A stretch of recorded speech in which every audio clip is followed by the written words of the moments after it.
कृषि अधिकारी उदाराम जी हमारे साथ हैं। उदाराम जी, कृषकों को फार्म पॉन्ड के बारे में जानकारी दीजिए कि फार्म पॉन्ड क्या है और उसका कैसे फ़ायदा उठा सकते हैं। अभी अपने यहाँ देखो, राजस्थान में डार्क जोन है जहाँ पे बारिश कम होती है। इसमें बरसात का पानी जो है उसको जितना जल संचयन किया जाए और उससे फ़ायदा लिया जाए, तो मेरा तो किसानों से एक सुझाव है कि वो ज़्यादा से ज़्यादा संख्या में अपने अब प्रधानमंत्री कृषि सिंचाई योजना के तहत फार्म पॉन्ड बनाया जा रहा है, जिस पे प्रत्येक किसान को 90,000 रुपये सब्सिडी दी जाती है।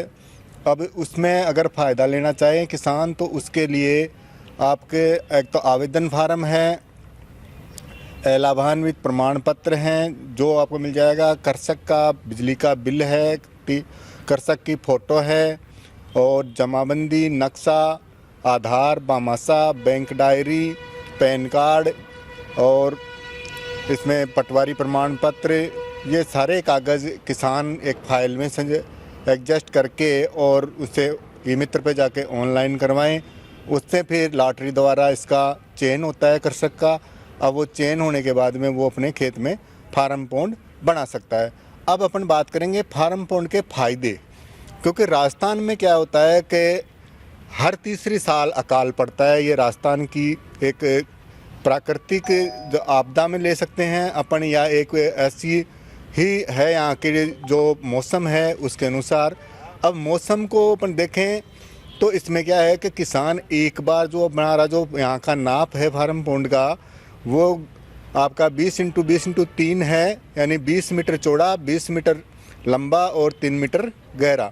इसके अंदर अगर किसान ये देख करना चाहे तो इतना गहराई में इसकी 3 मीटर है, तो इसमें एक बार 12 लाख घन लीटर पानी आता है। इससे किसान 10 से 12 बीघा के अंदर सिंचाई आसानी से कर सकता है। ये तो रही बात सिंचाई की। दूसरा इसका लाभ अगर किसान लेना चाहें तो फिशरीज के अंदर भी ले सकता है। यानी मछली पालन जो है आपका, मछली पालन अच्छा करके और मछली पालन से अच्छी इनकम किसान ले सकता है। इससे किसान को फ़ायदा ये होगा कि बुआई और जुताई जो है उसका खर्चा बच जाएगा। उस खर्चे से वो मछलियों को अपना फीड दे सकता है, जो मछलियों का भोजन है उस पर खर्च कर सकता है और उससे उसको अतिरिक्त आमदनी होगी। अभी जो मछलियों का कोस्ट अपन निकालते हैं, तो कॉस्ट ऑफ कल्टीवेशन जो इसमें आता है कि जैसे मिनिमम अपन माने कि 100 रुपये किलो भी अगर मछली जाती है तो एक फार्म पॉन्ड में 10,000 मछलियाँ डल सकती है।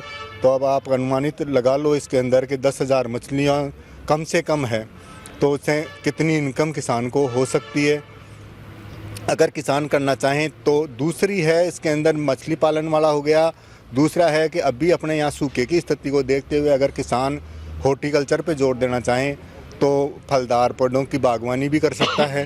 वो इससे सिंचाई के अंदर इससे काफ़ी दूर में, यानी करीबन 10-15 बीघा के अंदर इससे सिंचित कर सकते हैं और उससे अच्छी आमदनी प्राप्त होती है। और मैं ये कह रहा हूँ आने वाला टाइम जो है किसानों के लिए यानी बागवानी का ही होगा, क्योंकि ये जो ट्रेडिशनल जो फसलें होती आ रही है, जो पुरानी जो गेहूँ, बाजरा, जो मक्का, ये जो भी है, ये धीरे धीरे आपका बंद हो जाएगी, क्योंकि वाटर लेवल दिन प्रतिदिन नीचे गिरता जा रहा है।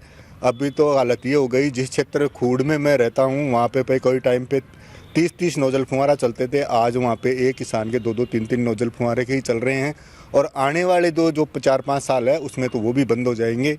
इसलिए प्रत्येक किसान को फार्म पॉन्ड एक बहुत ही अच्छी योजना साबित होगी, जिससे किसान को अच्छा लाभ होगा।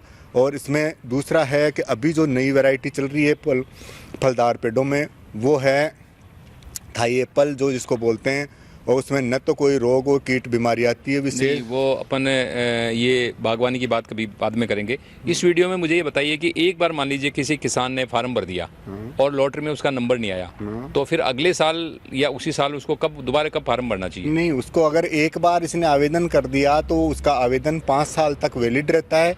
5 साल में हर साल जब लॉटरी आएगी तो उसका नंबर आ सकता है 5 साल बाद में।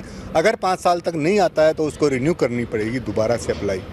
तो ये सबसे इम्पोर्टेंट बात है। उदाराम जी ने बताया कि यदि एक बार आप फार्म पॉन्ड के लिए अप्लाई करते हैं तो वो आपका आवेदन 5 साल चलता है, यानी 5 साल जो लॉटरी सिस्टम लगेगा उसके अंदर आपकी लॉटरी लग गई तो आपको मिल जाएगा। अच्छा, एक इसके अंदर एक संशय और है कि कोई किसान किसी के पास ज़मीन कम हो और वो इतना बड़ा फार्म नहीं बना सकता, तो उसको सब्सिडी मान लीजिए वो छोटा बनाता है। हम इसके अंदर 2 स्टेप में सब्सिडी देते हैं। एक तो 600 घन मीटर का है और एक अपना 1200 घन वर्ग मीटर का है। उसमें अलग अलग है। उसमें अनुदान थोड़ा 600 वाले में कम आता है और 1200 वाले में 90,000 रुपये आता है। तो 2 तरह से बना सकता है। अगर छोटा बनाएगा तो 600 घन लीटर का भी वो बना सकता है। तो 600 घन लीटर वाले पे क्या सब्सिडी है? जैसे 1200 पे तो 90,000 है, इस पे कितनी इस है? पे करीबन 50 से 55,000 रुपये हैं जो किसान को दे होते हैं। ये तो ये देखिए, यदि आपके पास ज़मीन कम है और आप छोटा भी बनाना चाहते हैं तो उदाराम जी ने बताया कि आप 600 घन मीटर का भी बना सकते हैं। उसके ऊपर सब्सिडी आपकी आधी हो जाएगी, लेकिन ऐसा नहीं है कि आप बना नहीं सकते, आप आराम से बना सकते हैं। और एक चीज़ और कि अभी आपने जैसे बताया कि मछली पालन का धंधा उसमें किया जा सकता है। मछली पालन के बारे में मैं एक बात और बता दूं, वो जो पानी अंदर आप उसमें इकट्ठा करेंगे उससे सिंचाई तो होगी, साथ ही जो मछलियाँ उसके अंदर अपना मलमूत्र छोड़ेगी वो फसलों के लिए एक बहुत ही बढ़िया जैविक खाद का काम करता है।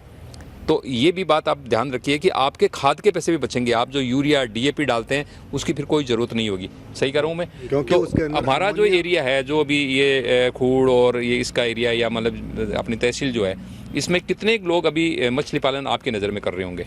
कम से कम भी यहाँ मैंने जब 19 के अंदर जो फार्म पॉन्ड बनाए थे, 15-20 फार्म पॉन्ड बनवाए थे, वो सारे कृषक आपके मछली पालन कर रहे हैं और अच्छा इनकम भी कमा रहे हैं। मेरे पास 3-4 किसानों की रिपोर्ट आई कि इसी साल उन्होंने 6 से 7 लाख रुपए की मछली 12 महीने में उन्होंने बेची है।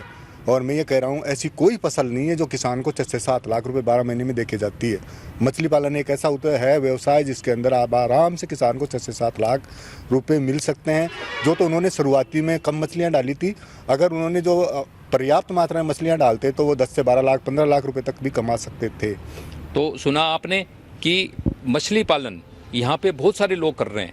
होता क्या है कि अब एक आदमी मछली पालन करे तो वो बेचने कहाँ जाए, लेकिन जब बहुत सारे लोग करते हैं तो यहाँ पे एक मंडी बन जाती है उस जगह पे, और मंडी बनती है तो व्यापारी भी आएंगे, खरीदार भी आएंगे और आपका माल आपके घर से लोग ले जाएंगे। तो जो गुद्दाराम जी ने दी है जानकारी फार्म पॉन्ड की, तो इससे आपको फसल में भी फ़ायदा है। आप बरसात का पानी उसमें संग्रह करके, आपको अंडरग्राउंड वाटर की ज़रूरत नहीं है कि कुएं में पानी ख़त्म हो गया या ट्यूबवेल में ख़त्म हो गया।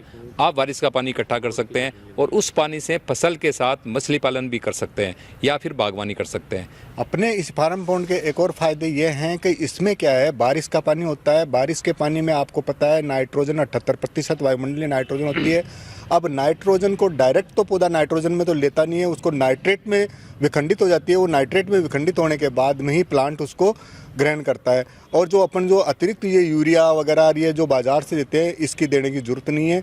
अपने जो पुराने बुजुर्ग लोग कहते थे कि अगर बारिश एक माउट हो जाती सर्दियों में तो गेहूँ बहुत ही अच्छे होते, लेकिन उसका कारण क्या था? क्योंकि उसमें नाइट्रोजन परसेंटेज होती थी, और नाइट्रोजन परसेंटेज जो बारिश के पानी में होती है, इसलिए ये पौधों के लिए एक अमृत साबित होता है। इसलिए मैं कहता हूँ जितना हो सके बारिश के पानी को संचित किसानों को करना चाहिए और इसका पूरा फ़ायदा लेना चाहिए। उदाराम जी ने जो बात कही है वो देसी भाषा में मैं बताऊं कि जो मावट की बारिश होती है वो एक तरह से उसके साथ आप यूरिया डाल रहे होते हो। भगवान अपने आप आपके खेत में यूरिया डाल देता है, इसलिए क्योंकि बारिश के पानी के अंदर नाइट्रोजन होती है और यूरिया में भी नाइट्रोजन होता है। तो आपको यदि बारिश फार्म पॉन्ड से आप खेती करेंगे तो आपको यूरिया भी नहीं डालना पड़ेगा। दूसरी बात यह है कि फार्म पॉन्ड में अगर आप फिश रीज करते हो तो फिश रीज के अंदर जो मछलियां अपना मलमूत्र छोड़ती है उसमें सबसे ज़्यादा मात्रा में अमोनिया होती है, और वही यूरिया का जो है रासायनिक केमिकल सूत्र है CONH2 जो है उसमें अमोनिया परसेंटेज ज़्यादा होती है। वही अमोनिया उसके मलमूत्र में होती है। तो इससे अगर आप डायरेक्ट उसको यूज में लेते हो पानी को, तो फसलों में आपको नाइट्रोजन की पूर्ति करने की आवश्यकता नहीं है, अपने आप ही उसमें नाइट्रोजन पूर्ति हो जाती है। तो सुना आपने उदाराम जी ने जो आप इतनी सारी जानकारियाँ दी है, उसका आप फ़ायदा उठाइए, अपने खेत के अंदर फार्म पॉन्ड बनवाइए और उससे अपनी फसलों को सींचिए और साथ ही मछली पालन कीजिए या फिर बागवानी लगाइए। तो जुड़े रहे हमारे साथ, हम फिर इसी तरह की नई जानकारी लेकर अगले वीडियो में फिर प्रस्तुत होंगे।